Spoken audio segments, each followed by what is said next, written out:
Good morning, my sickle cell warriors. Excuse the tired face. It's been a busy week for me. It's been a busy 6 weeks. Back to university on Monday.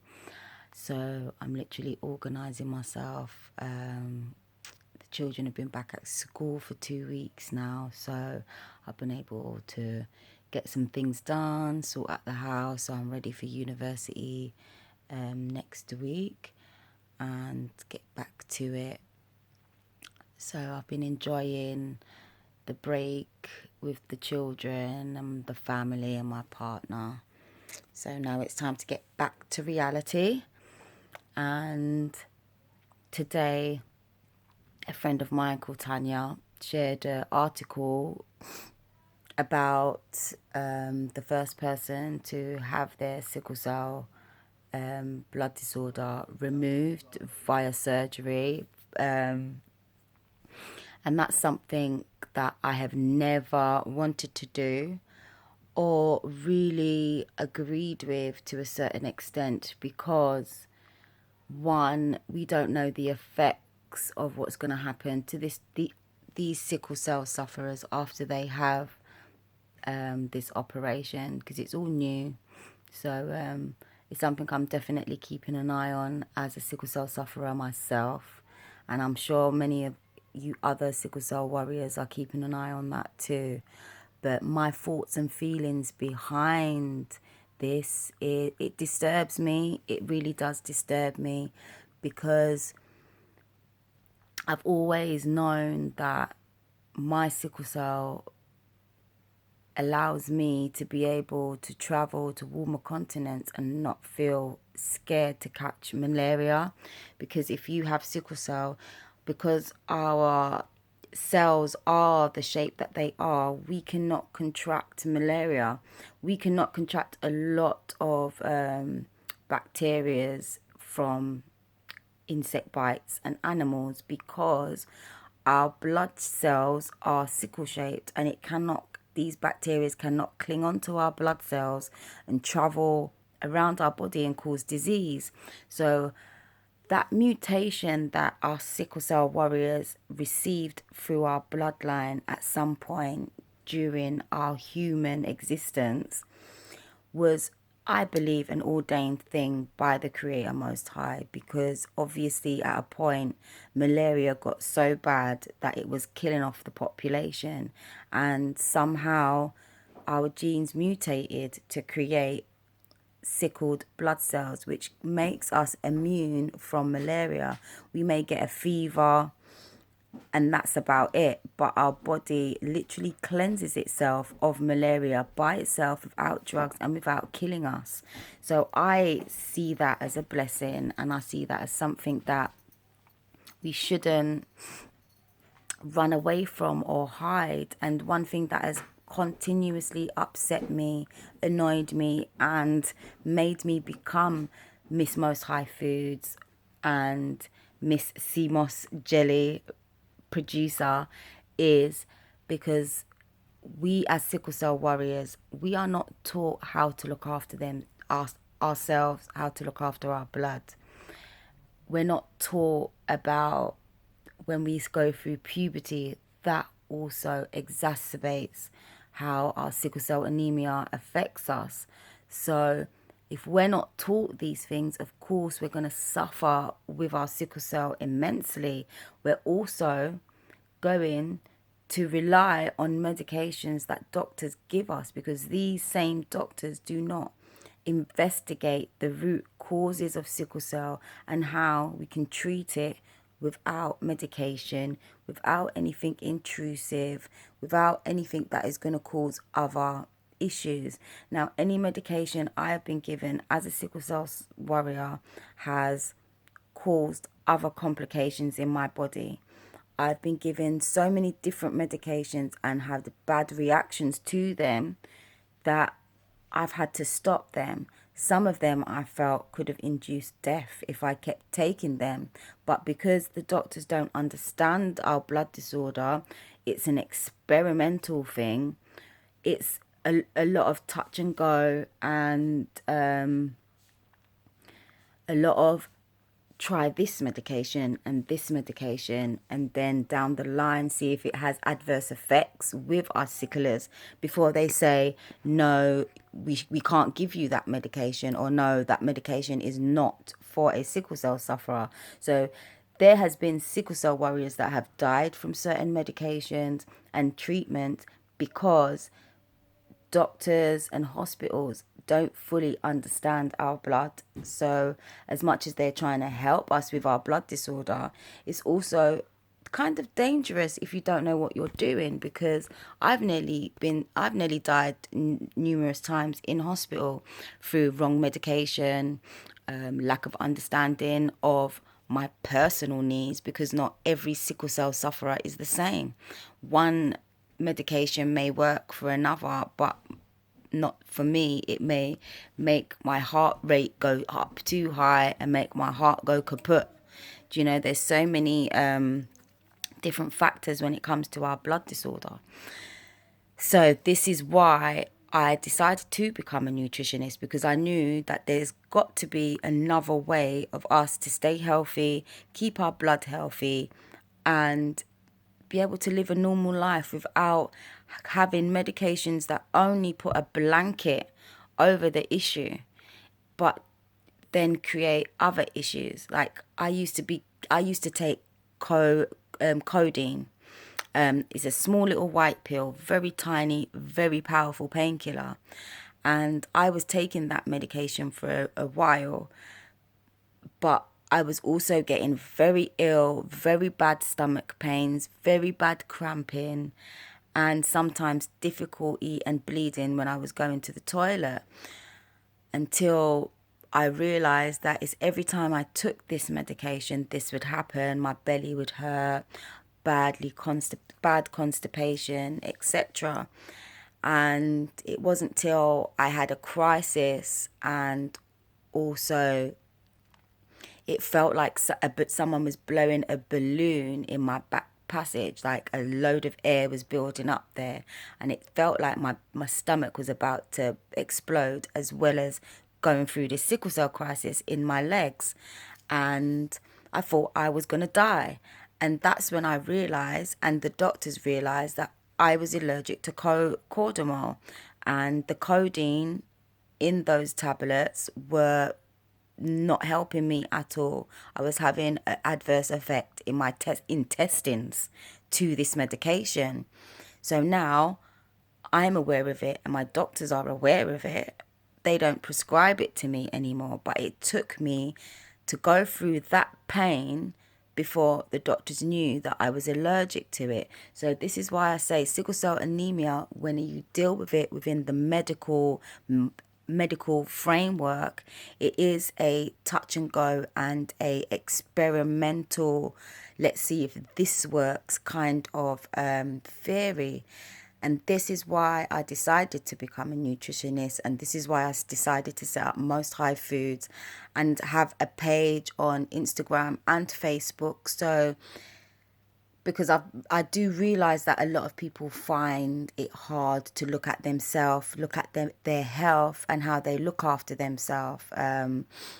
It's like looking in the mirror and saying to yourself, you need to change these things, and you have to do it for the sake of your health. Some people get anxiety having to deal with change, so it takes them a little bit longer to admit that they need to change their diet and their lifestyle for the sake of their health. And I always pray that the people that I help and the people that watch and follow me who also have health issues don't leave it so long until it's too late, and do try, and even if it's just learning a little bit and making a change a day, it would be so beneficial for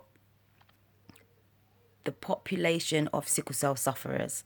Because if we know how to look after ourselves, what to eat to replenish our body and build us up, what we should not eat because it makes our body have to work overtime, which takes away the nutrients and energy that we need for our blood to travel and carry the oxygen, because obviously our blood cells don't carry a lot of oxygen. So our blood has got to be able to travel faster, be able to deliver oxygen quicker, so it has a sufficient level of oxygen in the body. Now, if you're not feeding yourself correctly, exercising, looking after yourself, and doing all those other healing things for the body, how do you not suffer with a sickle cell crisis? How do you not then end up having long-term complications with your sickle cell if you do not know how to look after yourself? So for me to see those articles today about people removing their sickle cell gene, it really saddens me, because as I get my degree and learn more, I know that I can definitely bring a lot to the sickle cell warrior community on learning to look after themselves, to stay healthy and live a happy, long, normal life. And using myself as my own guinea pig, I can see the improvements in my sickle cell, in my health, in my attitude to life, just being a lot happier within myself, because depression is something many sickle cell sufferers suffer from, because we are held back from doing so much things in life because of our health, and our mental health is affected by that exponentially. When you want to go out with your friends or go on holiday or do something fun and your body literally tells you no, you cannot do it, that can send anybody into a mental health spiral of being unhappy, being unfulfilled. And this is why I set up Most High Foods, is because it gives people like myself and people who other people that deal with other kinds of chronic illness, it gives you a door, an avenue to change those things that are affecting your health, that are stopping you from doing the things you want to do, to accomplish the things you wish to accomplish. At 38 years old, I'm now going to university, something that I never thought I'd be able to do and complete because of my health. I always assumed that I'd never be able to make it through because I'll end up missing a lot of work and a lot of opportunities because I would end up being ill with my sickle cell anemia. And it has stopped me from going a lot of places. It stopped me from doing a lot of things that I wanted to do with my life. And if I can change that for myself, I can change that for other sickle cell warriors. That's a blessing in itself.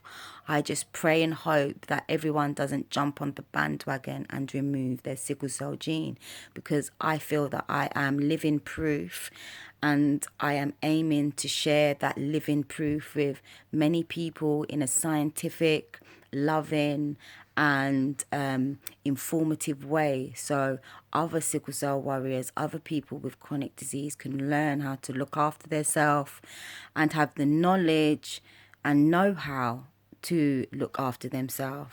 So I pray that my followers and my Facebook friends and Instagram friends do keep sharing Most High Foods to other sickle cell warriors. Keep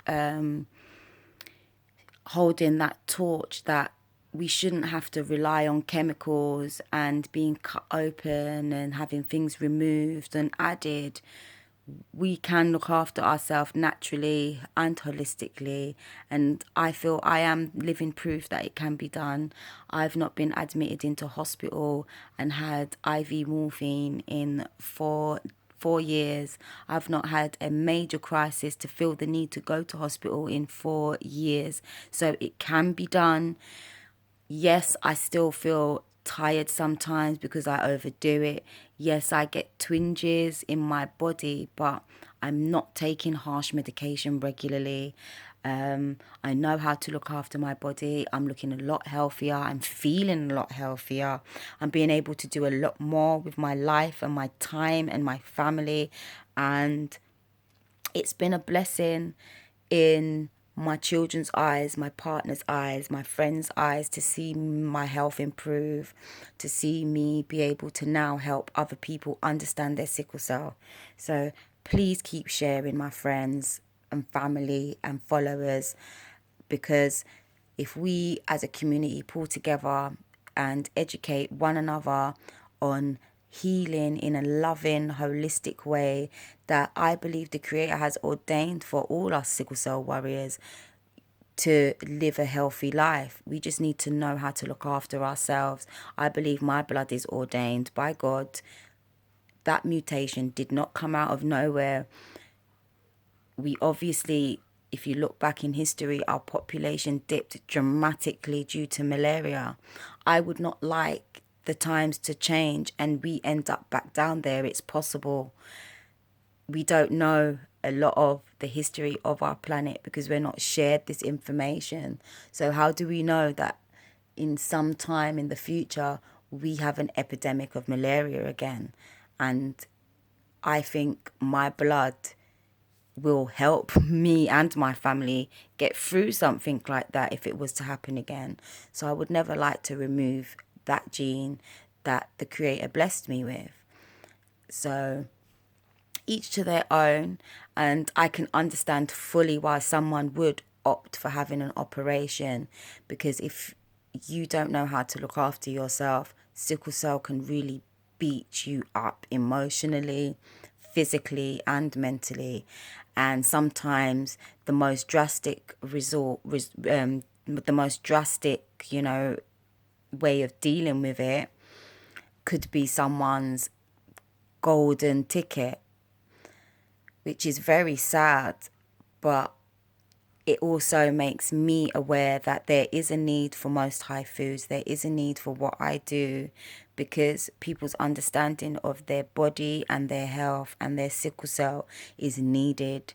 And I definitely wouldn't want to go and have an operation to remove my blood. I don't really like being operated on anyway, because I can feel the difference in my body and how it runs when I have had an operation. And I've had about 3 or 4 now. My most major being a joint replacement in this shoulder. You can see my scar. It's disappearing. But yes, it was needed. If I knew what I knew now, I probably wouldn't even have had to have it. But when you lose the blood circulation in your joint and they tell you you could possibly lose your arm, you jump at that operation and you go and, sort out your health and have a joint replacement. But if I knew what I knew now, I wouldn't have needed it. My health has been so much better, and it's been because I learned how to look after myself, and I'm grateful to the Creator Most High that I can now help others.